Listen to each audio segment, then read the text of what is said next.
Hi, my name is Aladino, and together with my wife Maya, we are refitting a Cape George Cutter 36.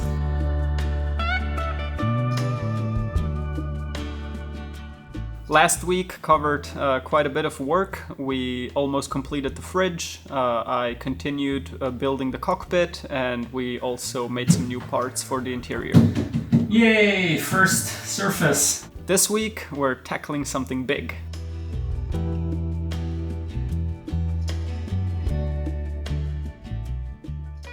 The cabin top. Fiberglassing the cabin top has been a long time in the making.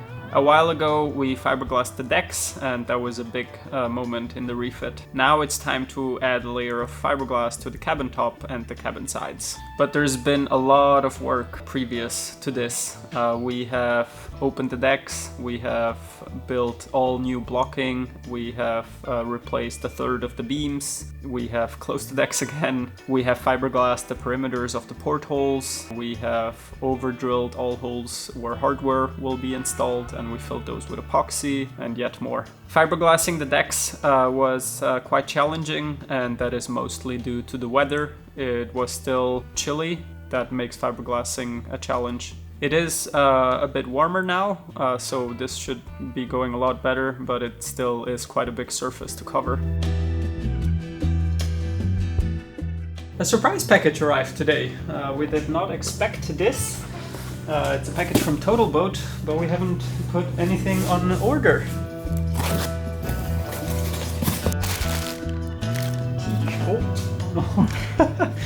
Cool. Wow, check this out.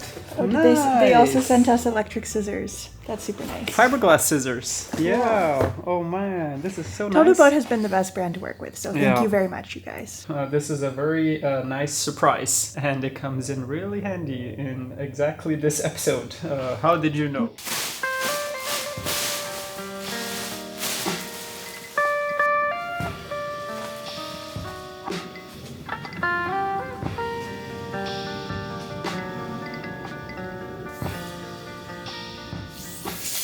And whenever it's a big job like this, I always have a little bit of nerves if I've prepared everything right, and yeah.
So, it is the first beautiful sunny day of the year. It's the first time it's been in the 70s since October.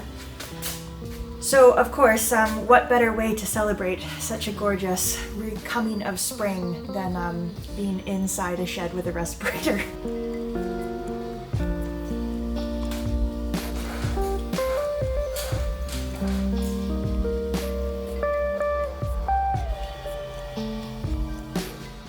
So here it is, our cabin top, and we've done quite a bit of prep work. First thing was grinding down the old material, of course. After that we've removed the hatch frames, the butterfly hatch, the rod box, and this hatch over here.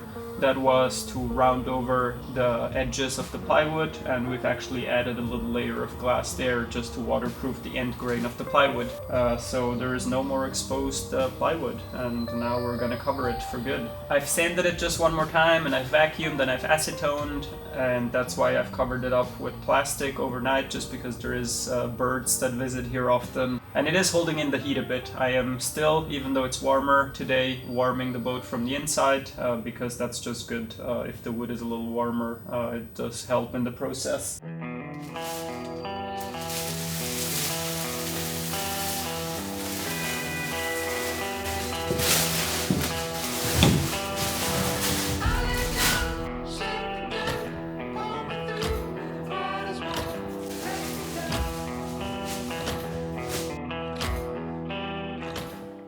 It's all in the prep work. The prep work is really important to have a game plan. So first I dry fit the fiberglass, I make the cutouts, I fold it neatly, I make marks to where it goes so that I can actually add some epoxy to the surface first and then place the glass, and then it's just a matter of unfolding it again. I acetone, I degrease the surface, vacuuming beforehand of course, and all the sanding to give it a good mechanical adhesion. Previously we had cracks in our finishing. We had hollows underneath the glass on the cabin sides and some dry spots.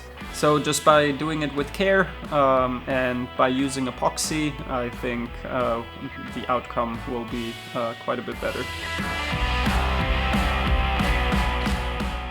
This is challenging in multiple ways. This is 19-ounce biaxial fabric with chopped strand on one side, so it is pretty substantial. The thicker the fiberglass, the harder it is to wet it out. So that is the one challenge. The other challenge, it's a huge surface we're covering, and we're trying to do as much as we can. Now, you can see the fiberglass. I have tried to divide it up so we can interrupt if needed, but yeah, the intention is to do as much as we can in one go. So to prepare for that, the first thing is I've already laid out the fiberglass, and what always helps to really saturate the fibers is to actually wet out the substrate, which is the cabin top, lay the glass on top of it so it starts absorbing from there, and then roll out epoxy resin again from the top.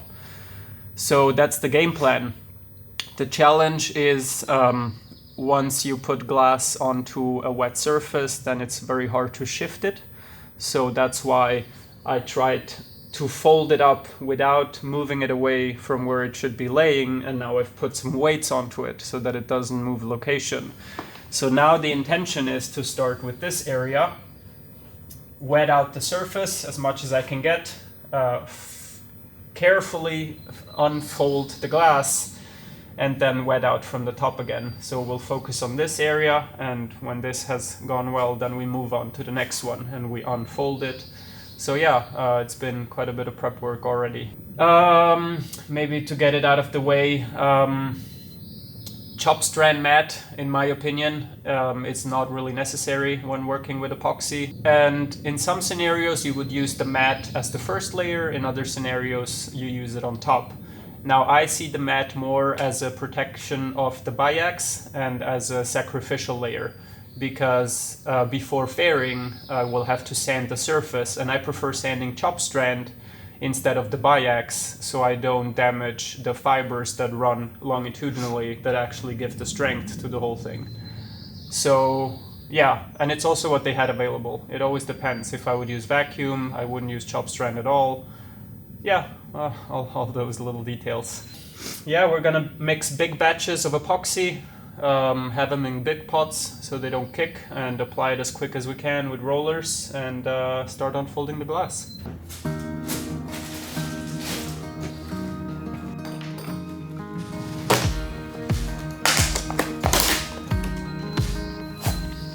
Same game plan as last time. Pretty much. I bring you epoxy, you apply it. That would be amazing. Okay.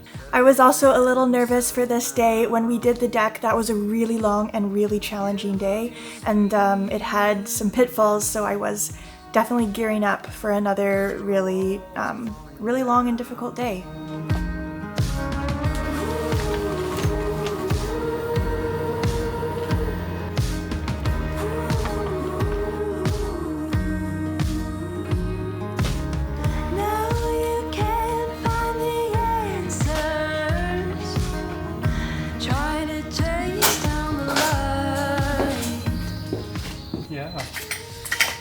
starting to feel warm up here. Yeah, when you go up the ladder, you feel the difference, hey? Totally. Yeah, I'm pretty excited. I'll get to do it now, and with the proper material. This will all be done with epoxy now. Ain't anything better than epoxy. All right, shall we do this? Let's go. Let's go. River gonna run you down. And although it's great to have warmer temperatures, it also means that the working time is slightly reduced. But we really love the Total Boat slow hardener. So far, it really always has given us enough time to complete the task. Your picture perfect illusion. Heaven knows it's a lie. You say your cup runneth over. I see your well. And for the first careful unfolding. Okay. On your way, there will come a day. River gonna run you down. River gonna run you down.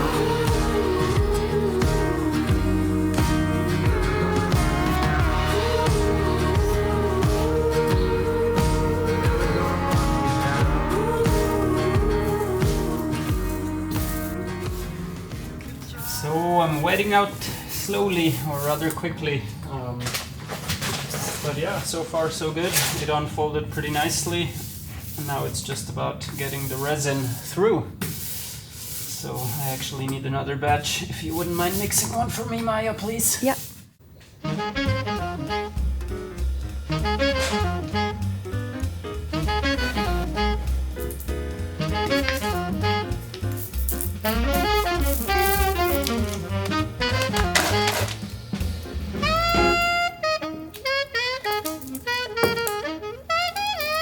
Is this easier or harder than the decks? Easier. It seems like it's going better. Yeah. Well, the Triax was even heavier cloth for one, and it was colder. Yeah, that's definitely two reasons there. Well, and it also certainly makes it easier that we don't have this plastic tent over us and the heaters. You can like stand up, Yeah, for sure. which just makes it seem a little less fatiguing also. Totally. The cloth was wetting out really nicely. It was going well, and I settled into a routine. Now that it's warmer, it's so much easier to do this job actually than it was when we did the decks.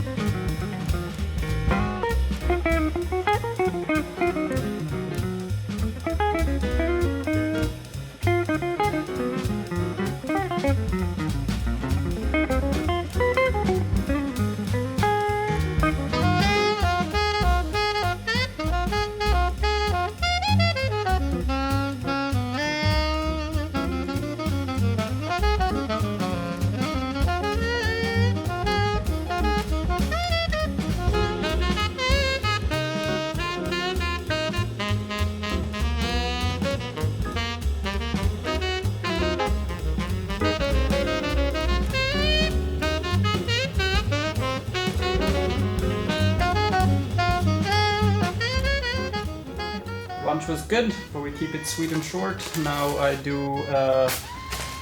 get some fresh equipment because the rollers, of course, are getting more and more tacky. So it's better to start with a fresh one and the new tray, and off we go again.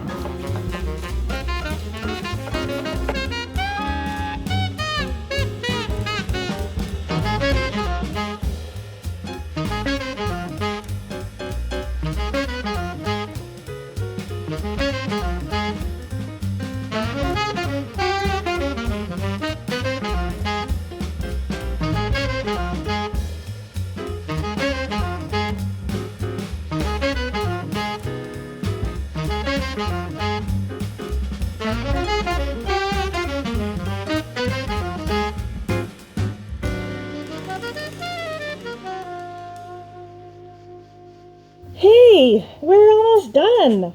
Not that bad, or it wasn't that bad, was it?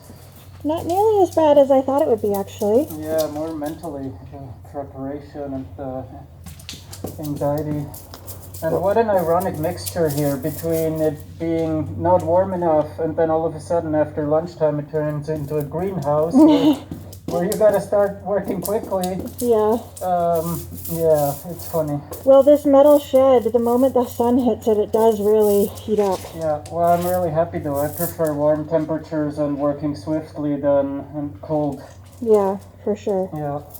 Nice. We are done. We went out to enjoy the sun for a moment, but when we came back and the epoxy was partially cured, I added a round of fairing compound onto it.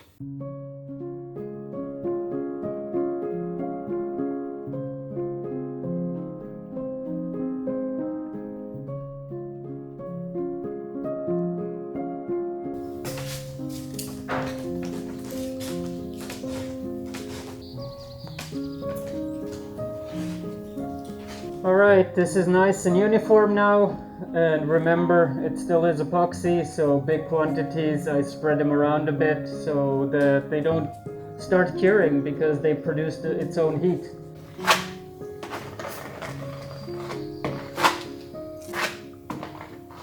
This is so nice to work with. It's the perfect consistency. I really love it. Awesome. I'm happy. Honestly, I was really dreading today. I thought it was going to be another like 10 hours of just mixing epoxy, and it went really well. And I don't know, maybe I'll even get to play some music today. I really appreciated the comments that we've gotten. Almost every episode at this point, we get a few comments of people saying that they miss the music, which makes me happy. I appreciate that. Music, I think, to me has always been something that I've done as like an expression of joy. It's been something that I've sort of purposefully not monetized in a way. Like I haven't become a professional musician. I haven't turned it into my livelihood because it's always been something I've just loved, and I never wanted to have like a pressure to do it. And I know a lot of artists will play music and express their art in moments of difficulty and in moments of exhaustion as a way to express those feelings. But I with some exceptions, I haven't really ever been that way. It's for me something I do when I'm really happy. And I've just been exhausted. This refit takes a lot out of me, and so the musical creativity has not been happening. But maybe it will happen today. I'll see about that.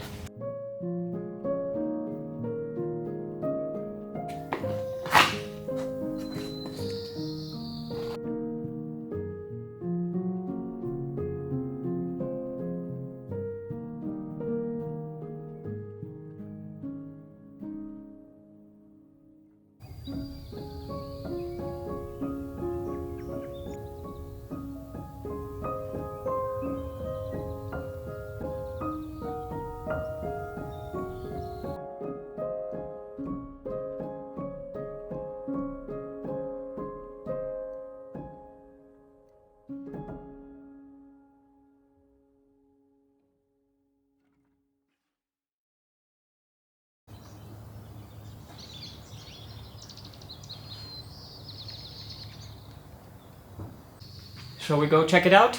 Mm-hmm. Super happy that this massive step is behind us, and I'm also happy with the decision to go fair it right away. So now our waterproofing and the structural fiberglass is really well protected because we are gonna sand the fairing and not gonna touch on the glass much.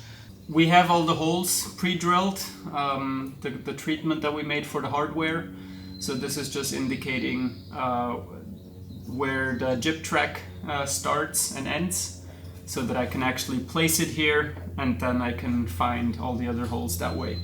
I could have also drilled them from underneath, but yeah, you could wander off with the drill bit. But since I did all the work of drilling out the holes and filling them out with epoxy, I do want to have the centers of those holes.